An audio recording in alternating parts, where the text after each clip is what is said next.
Welcome to Sleepy Classic Tales. Today I'll tell you a story of two young people who love each other and of the enmity of their fathers, which stands in the way of that love. It is a tale from the Swiss peasant world, artfully modeled on the great example of Shakespeare. A Village Romeo and Juliet by Gottfried Keller, published in the year 1856. A word beforehand. This story is of a quiet melancholy and takes a sad ending. It is about love and about the destructive power of strife and prejudice. Make yourself comfortable, let go of the day, and come along. Half an hour's walk from the little town of Seldwyla, there lay on a gentle hill a fine stretch of farmland. And across this hill, 3 long fields ran side by side, like 3 mighty ribbons. On a sunny September morning, 2 farmers were plowing their fields there, each on one of the 2 outer strips, while the middle one had long lain fallow and gone wild. The 2 men were called Mance and Marty, and at that time they were still prosperous, respected, and upright farmers. Sturdy figures in coarse garb, such as the soil of their homeland brought forth. They were neighbors and lived on good terms. On this morning, toward noon, a child came up from either side, bringing the fathers their meal out to the field. Sali, the son of Mance, a bright boy of about 7, and Vrenchen, the little daughter of Marty, a small girl of 5 with brown curls. The 2 children got on splendidly, just as their fathers did, and while the men ate and then went back to work, Sali and Vrenchen played together on the wild middle field among the stones, the thistles, and the late flowers. They romped about, laughed, and were happy in the way of carefree children to whom the whole world is a playground. So they spent many a fine day together, and no one suspected that over this peaceful picture there already lay the shadow of a coming misfortune. For the fallow middle field, on which the children played so merrily, was to become the occasion that plunged everything into ruin. When the 2 fathers had finished their work that day, each of them did something more that he hid from the other, and yet was well noticed. Each plowed 1 good furrow at the end into the ownerless middle field, and so added that strip of land to his own. Both saw what the other did, and both kept silent, for both knew that they were thereby meddling unlawfully with another's property.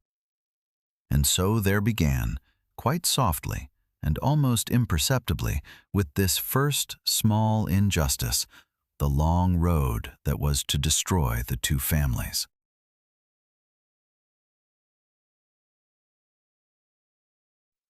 One harvest came after another, and with each the ownerless middle field grew a little narrower. For year after year, Mance and Marty plowed off another furrow of it, each to his own advantage. The stones they gathered from their fields they threw onto the middle strip, so that in the course of time a high heap of stones piled up there. Now this fallow field did, in fact, have a rightful heir. It belonged to a man whom people called the Black Fiddler, a homeless, half-wild fellow who traveled through the region as a wandering musician. He was the descendant of the late owner, yet he could not prove his descent, for he lacked the papers, a baptismal certificate, any testimony of his origin. And as long as no one attested to his ancestry, the parish denied him the right to the field and to any belonging at all. But it was precisely Mance and Marty who could have attested to it, for they knew the truth. Yet they kept silent, because it suited them that the fiddler could not assert his right, and so they cheated him out of his inheritance. One day, the middle field was at last put up for public auction, and Mance acquired it. But when he had the field surveyed, it turned out that Marty had earlier unlawfully plowed a triangle of the land over to his own. Mance, however, filled with a peculiar sense of order and straight lines, demanded this piece back, and Marty refused to give it up. Out of this dispute, which at bottom concerned a small, insignificant strip of land, there now blazed up between the two formerly friendly neighbors a bitter enmity. In truth, it was soon no longer about the soil for them, but about their honor, for neither wished to stand there as the one who had been outwitted, as the defeated fool, and to become the laughingstock of the people. And so the one sued the other, and a legal battle began that dragged on for years and devoured ever new costs.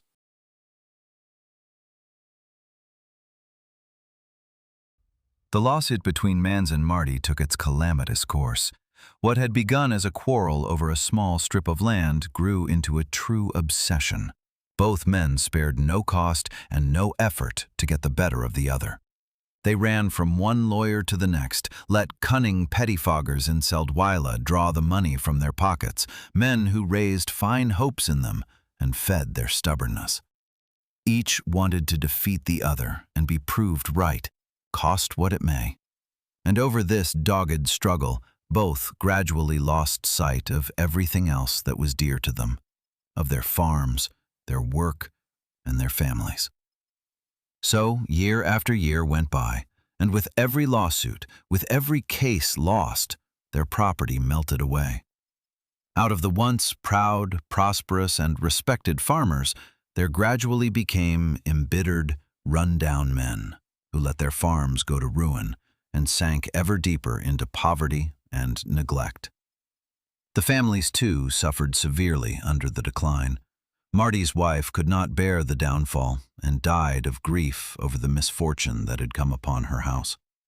And so Vrenchen was left early without a mother, alone with her embittered father. And Mans's wife changed for the worse, grew quarrelsome and given to malicious gossip. The enmity of the fathers, however, inevitably carried over into the whole life of the two families. Sali and Vrenchen, who had once played together so merrily, were now no longer allowed to see each other.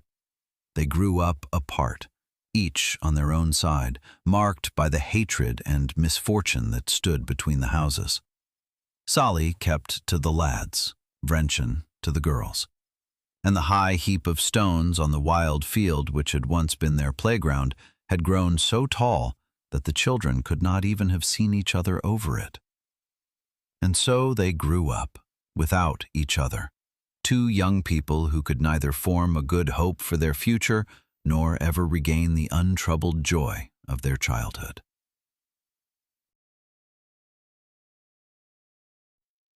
The ruin of both families now took its full course. Mans at last had to give up his farm and moved with wife and son to the town of Seldwyla, where a wretched tavern was foisted upon him. But he understood nothing of the innkeeper's trade, and the few guests who came only to make fun of the clumsy landlord. Soon they stayed away entirely, and want and idleness moved in.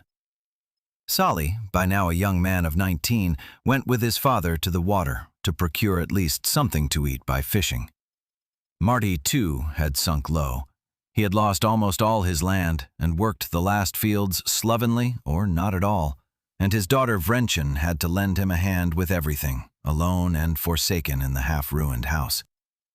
And so it came about that the two old enemies met one sultry summer day at the river, each in search of a good fishing spot. Scarcely did they see each other when the old hatred broke out again, and they began to abuse one another. Words turned to blows, and the two men fell into a furious wrestling match on a narrow footbridge, while above them a thunderstorm broke loose. Each sought to push the other into the water.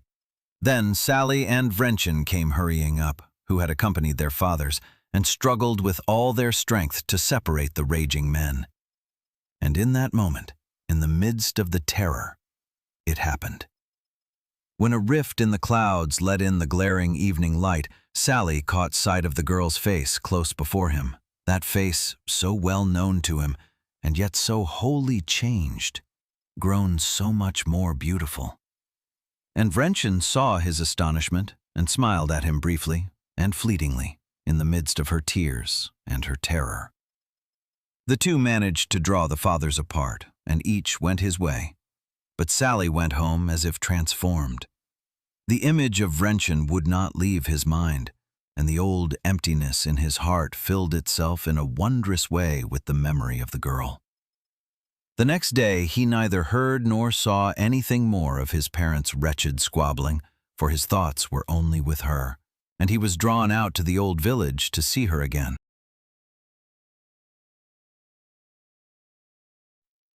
Sali found Vrenchen the next day before the door of her half-ruined family house, and the two young people, who had so long not been close to each other, now stood face to face again. Out of fear of old Marty's return and of the watchful eyes of the villagers, they arranged to meet later, out by the fields where they had once played as children. And so they met at that familiar place, where the high heap of stones rose up, and where once their childhood games had been. There, between the fields and the high grain, they spent an afternoon of dreamlike bliss. All hardship, all sorrow, all the enmity of their fathers seemed forgotten for a few hours, and they were only two young people who loved each other and were overjoyed to have found each other again. They spoke of earlier times, of their childhood, and they confessed their affection to each other, which, through the long separation, had only grown deeper and stronger. But into the midst of this happiness there stepped unexpectedly a dark figure. It was the black fiddler, that homeless musician to whom the field would rightfully have belonged, and whom their fathers had once cheated of his inheritance. He recognized the two at once as the children of those who had taken his right from him, and with bitter mockery he addressed them. He showed them openly his malicious joy at how deeply their fathers had sunk, and prophesied to them with a gloomy air that they, too, the children, had no happy future before them. A cold shudder ran through the two at his words, yet the fright did not last long, and soon the warmth returned to their hearts. They did not let their young happiness be robbed from them, and arranged to meet again soon. But the fiddler's warning lay like a shadow over their happiness, a dark omen of what was still to come.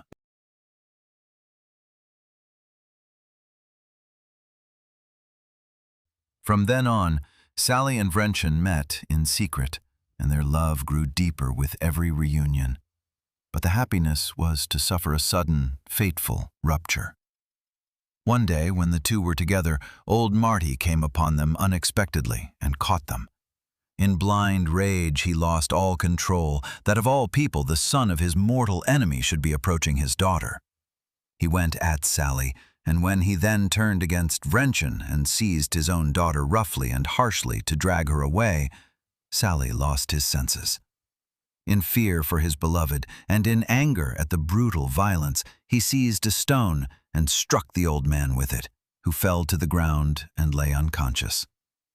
At once the dreadfulness of what he had done came home to Sali, and despite his anger, he took pains to fetch help for the injured man. Marty was found and brought home, and Vrenchen nursed him devotedly, torn back and forth between guilt and her love for Sali. After a while the old man did indeed recover, but the blow had shattered his mind. He was from then on feeble-minded, remembered nothing more, and was no longer master of himself. His condition made it necessary to bring him to an institution where such poor souls were cared for. But with that, Vrenchen also lost the last that had remained to her. The farm was auctioned off, her family house stood before eviction, and within a few days she had to leave it. She was now entirely alone in the world, without family, without home, without possessions, and before her lay nothing but the prospect of hiring herself out somewhere as a maidservant. Over everything, however, lay the dark shadow of Sali's deed, which stood like an invisible guilt between the two, and from then on took from their love every hopeful outlook.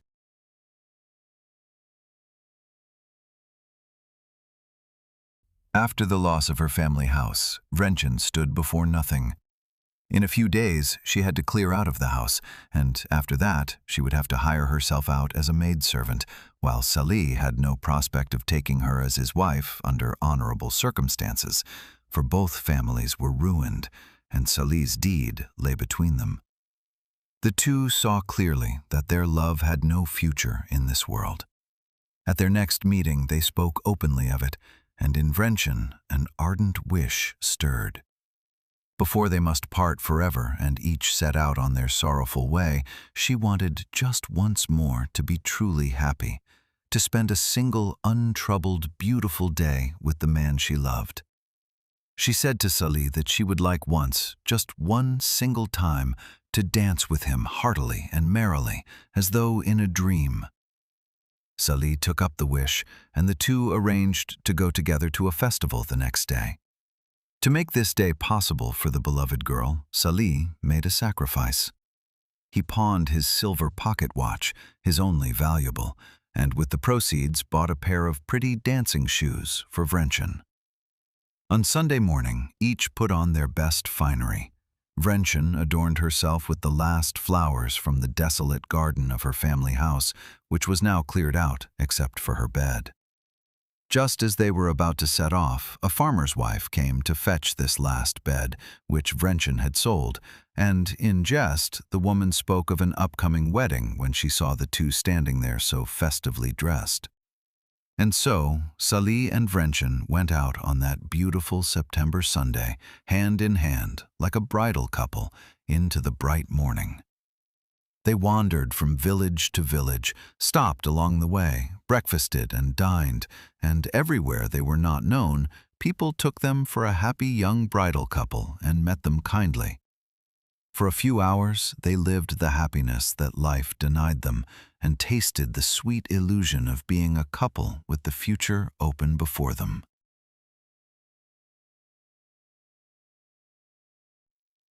In the evening, Sali and Vrenchen came to an inn where a parish fair was being celebrated, a festival with music and dancing.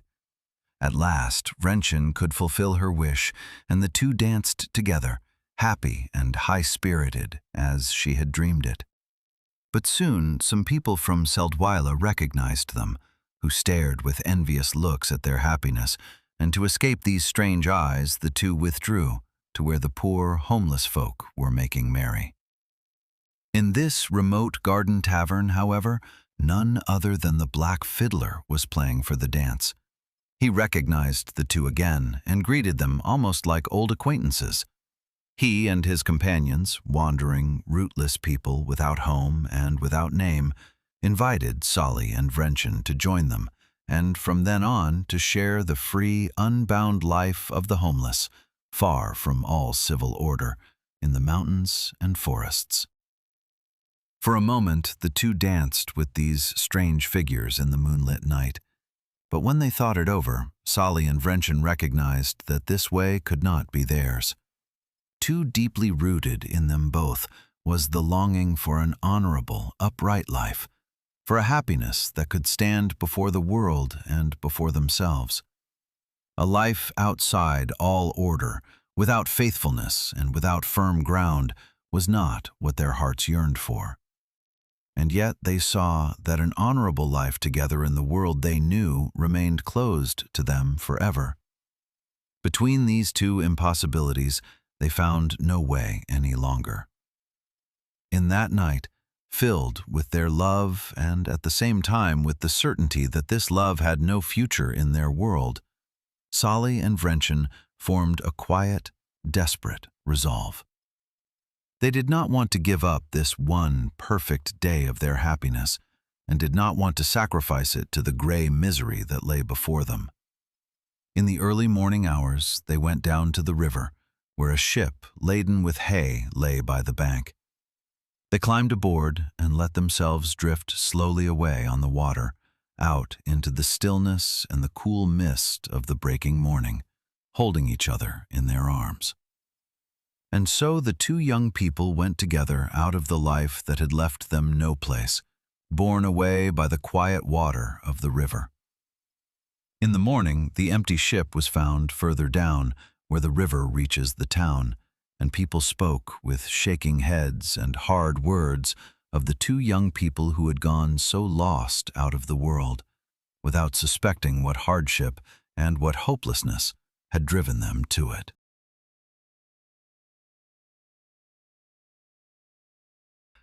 That was our short retelling of A Village, Romeo and Juliet by Gottfried Keller, a story of a young, pure love, of the destructive power of strife and prejudice, and of two people for whom the world of the grown-ups blocked every path to happiness. Good night, and if you like, we'll hear each other again tomorrow, here at Sleepy Classic Tales.